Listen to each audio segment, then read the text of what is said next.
जय जगन्नाथ नमस्कार आपण मानक फूडी एसके शिवना चैनल को स्वागत जनाऊँगी। दर्शक बंधु आज आम बनइबा कंचा कदली रे स्वादिष्ट रेसिपी सहजरे बना हबो। आपण माने थरे कदली की फुटला पानी रे पकेकी बनातु केते स्वादिष्ट लागुची मते कमेंट माध्यम जणाइबे।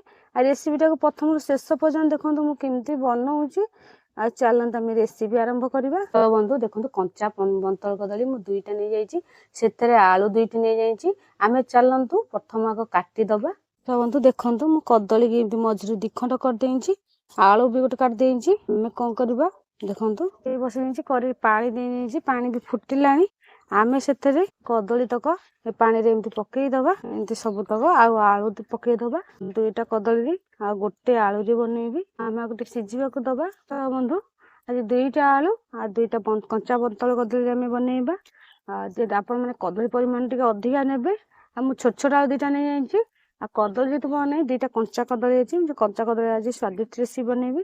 देखंतु पानी जेतु फुटिलानी आपण माने प्रेशर भी बसई परंती प्रेशर कुकर बसले टी जल्दी हे जो आमे कोन करबा सिझेई दबा। देखंतु तो पानी फुटिबा आरंभ करलानी।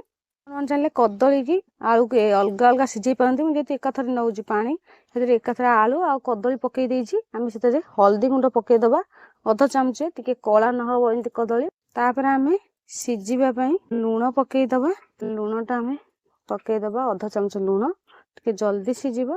तापर आमे एमती चलेई दबा आ टिके सिझिबा को दबा। तो बंधु देखंतु कदली सिझिगला कदली जेतु सेति पई पानी टा कळा देखा जाउछ आर कसा पानी आ कदली आलू सब पड़थला सब सिझी गलानी। देखंतु कदली एमती आदे पिठा करका माइला आलू ये पूरा फाटी जाउची हेई गलानी। आमे गोटे पात्र को बाहर कर दबा गोटे ठंडा हबा को दबा। दर्शक देखंतु कदली ठंडा हेई गलानी आर चोपा तक आमे छड़ेई दबा। केते सहज रेसिपी आपण माने समस्त बनांतु केते स्वाद लागुची। देखंतु एमती आमे सबतक छड़ेई दबा चोपा तक चोपा केते भलसे छड़ेई हे जाउची सिझी गला परे कदली एंती भलसे सिझी जिबा दरकार। मु आलू तक एमती चोपा छड़ेई देइची। आलू भी आमे प्रथम कोन करबा आलू तक एमती प्रथम चक्कर दबा। मु आलू नै छोट छोट आलू दुटा आपण जति बनेबे सेई अनुसार आलू नेबा।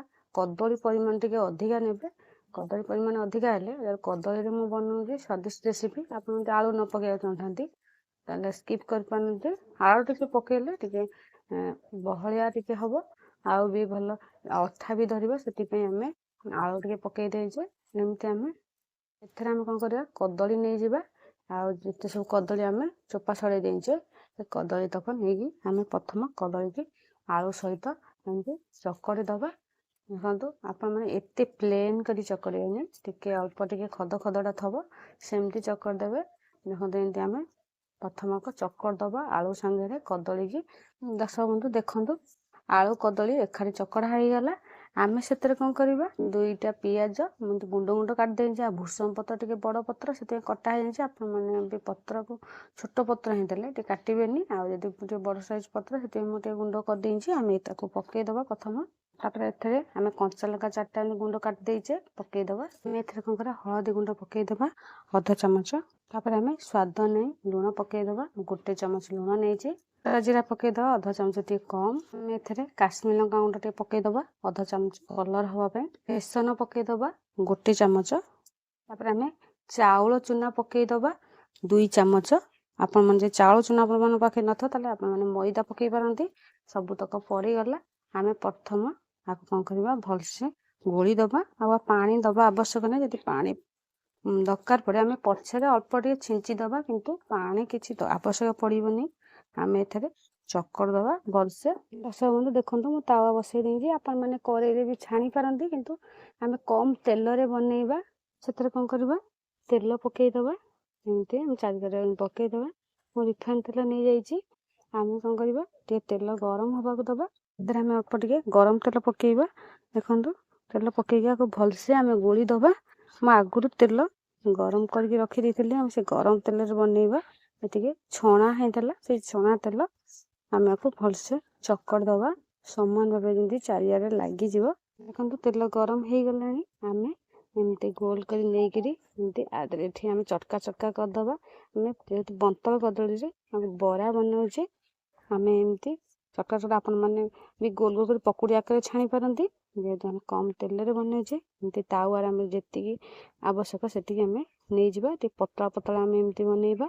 ଏତେ ମୋଟା ସାଇଜ କରିବାନି ନେଇକିରି ଆମ ଯୋଉ ଚକଡ଼ାଟା ହବ ନା ସେ ଟିକେ ବହଳିଆ ହବ, ଏତେ ପତଳା ହବ ନାହିଁ। ଏମିତି ଆମେ କଦଳୀରେ କେତେ ଦେଖନ୍ତୁ ସ୍ୱାଦିଷ୍ଟ ରେସିପି ବନୁଛି। ଏମିତି ଆମେ ଯେତିକି ଆବଶ୍ୟକ ଜାଗା ହବ ଆମେ ସେଇ ଅନୁସାରେ ନେଇଯିବା।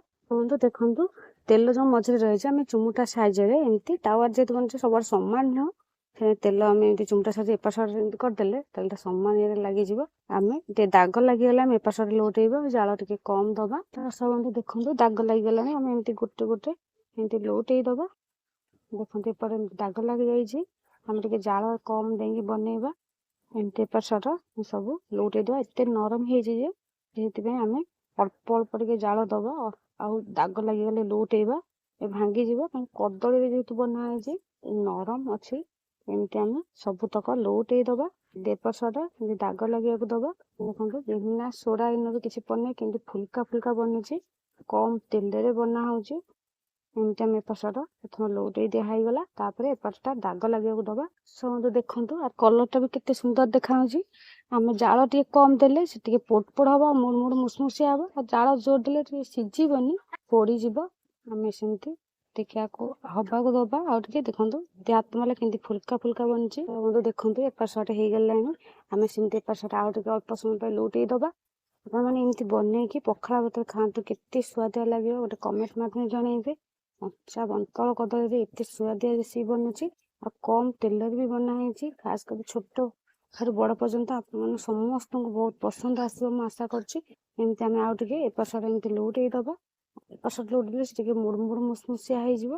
ଏପଟ ସାଇଡ ଏମିତି ଲଉଟା ହେଇଗଲା। ଦେଖନ୍ତୁ ଆଉ 1-2 ମିନିଟ ପର୍ଯ୍ୟନ୍ତ ହବାକୁ ଦବା। ଦର୍ଶକ ବନ୍ଧୁ ଦେଖନ୍ତୁ 2 ମିନିଟ ହେଇଗଲାଣି। ହେଇଗଲାଣି, ଆମେ ଆକୁ ବନେଇଛେ ବନ୍ତଳ କଦଳୀ ବରା, ସହଜରେ ବନା ହେଇଛି। ଆମେ ଏମିତି ବାହାର କରିଦବା। ଯାହା ସବୁ ହେଇଗଲାଣି ଆ ଭିତରୁ ଦେଖନ୍ତୁ ସବୁତକ ବି ଦାଗ ଲାଗିଗଲାଣି ସମାନ ଭାବରେ। ଆଉ ଯୋଉମାନେ ନୂଆ ଦେଖୁଛନ୍ତି ଏପର୍ଯ୍ୟନ୍ତ ସବସ୍କ୍ରାଇବ କରିନାହାନ୍ତି, ଆପଣମାନଙ୍କୁ ଅନୁରୋଧ ଯେତେବେଳେ ଗୋଟେ ସବସ୍କ୍ରାଇବ କରିଦିଅନ୍ତୁ, ସାଙ୍ଗମାନଙ୍କୁ ବି ସେୟାର ବି କରନ୍ତୁ। ଏମିତି ଦେଖନ୍ତୁ ହେଇଗଲାଣି, ଆମେ ଗୋଟେ ପାତ୍ରକୁ ବାହାର କରିଦବା। ଦର୍ଶକ ବନ୍ଧୁ ଆପଣମାନଙ୍କ ପାଇଁ ରେଡି ହେଇଗଲା କଦଳୀରେ ସ୍ୱାଦିଷ୍ଟ ବରା। କେତେ ସହଜରେ ବନା ହେଇଛି, କେତେ ମୁଡମୁଡ ମୁସମୁସିଆ ହେଇଛି। ଆଉ ଆପଣମାନେ ସମସ୍ତେ ବନାନ୍ତୁ। ଆପଣମାନଙ୍କୁ କେମିତି ଲାଗିଲା ଗୋଟେ କମେଣ୍ଟ ମାଧ୍ୟମରେ ଜଣେଇବେ। ଆପଣମାନଙ୍କର ଭଲ ପାଇବା ଆଶୀର୍ବାଦ ରହିଲେ ମୁଁ ଏମିତି ଆପଣମାନଙ୍କ ପାଇଁ ନୂଆ ନୂଆ ଅନେକ ରେସିପି ନେଇକି ଆସିବି। ବର୍ତ୍ତମାନ ରହୁଛି। ଜୟ ଜଗନ୍ନାଥ, ନମସ୍କାର, ଧନ୍ୟବାଦ।